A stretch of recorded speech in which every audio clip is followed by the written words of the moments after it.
aquela história de que problema mental, depressão, ansiedade é coisa de gente rica? Isso é um mito, ou de verdade as pessoas estão nas classes mais altas? Porque de acordo com aquela pirâmide lá, meio que a gente pode concluir que tu vai resolvendo problemas na vida e aí tu vai subindo nessa pirâmide, né? E aí tu vai tendo outros problemas. E esse problema mental ele pode vir depois que tu não tem mais fome e tem uma casa. Aí sobe e chega no problema de saúde mental. Isso é um mito? É um mito. O problema mental está em todos os níveis da pirâmide. A pessoa lá de baixo vai deprimir porque não tem comida. O de cima vai deprimir porque não tem um relacionamento. O terceiro vai deprimir porque não tem poder, não tem reconhecimento. O de quarto vai deprimir por uma crise existencial com Deus. Então veja que a doença mental ela só vai mudar o seu objeto de causa, digamos assim. Parece que o ser humano nasceu para sofrer.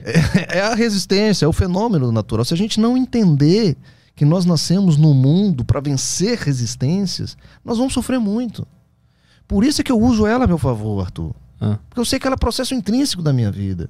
Eu não posso entrar nessas crises querendo viver de uma forma que eu não fui feito para viver.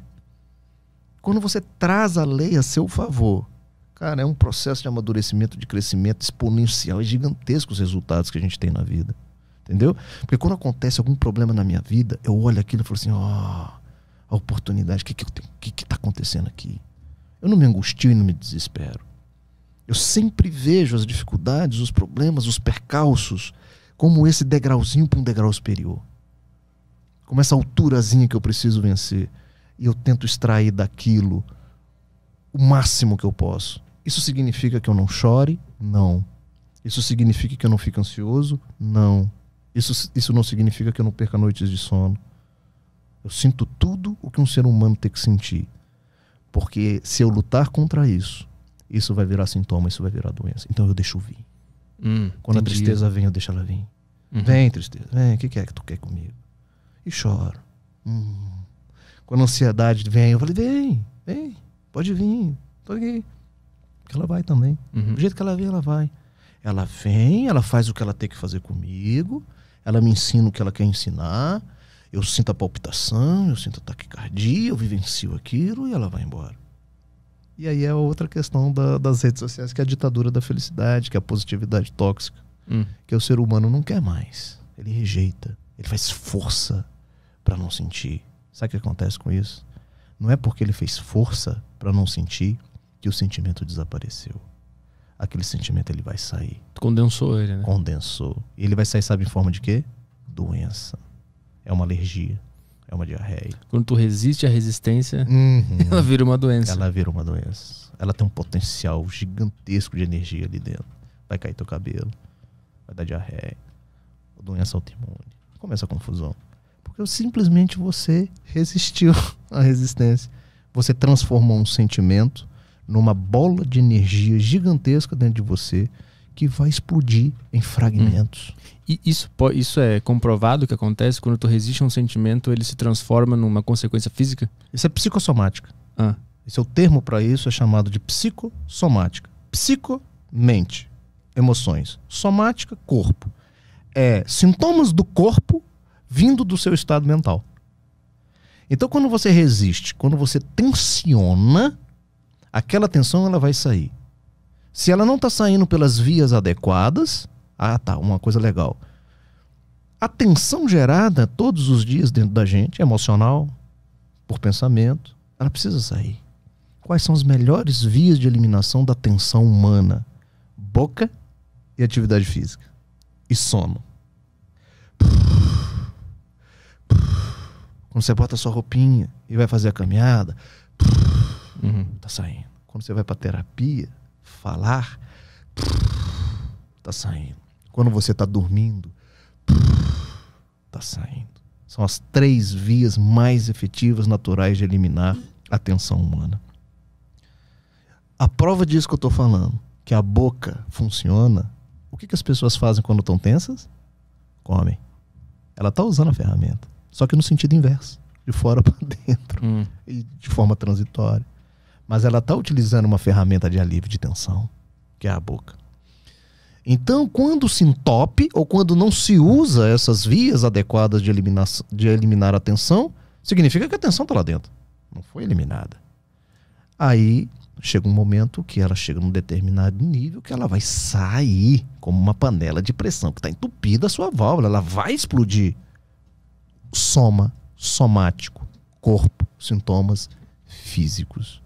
Essa é a relação do estado emocional saindo em forma de doenças físicas. Tem até alguns autores mais alternativos que falam que tem casos de cânceres que são isso, né? Pessoas que não lidaram com sentimentos ou guardaram muita tristeza ou muita raiva e o corpo foi lá e criou um tumor, alguma coisa assim. São escritores mais alternativos que falam sobre isso. Perfeito. Né? E na verdade o câncer é uma doença multifatorial que vai desde o padrão alimentar até o componente emocional.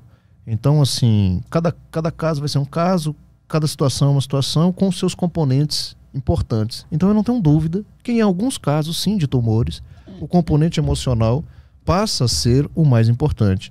Mas ali você tem a genética também, ali você tem um estilo de vida, ali você tem uma série de questões. E o que às vezes a gente identifica é qual componente desse é o mais importante. E sem dúvida nenhuma o componente emocional pesa muito na questão tumoral.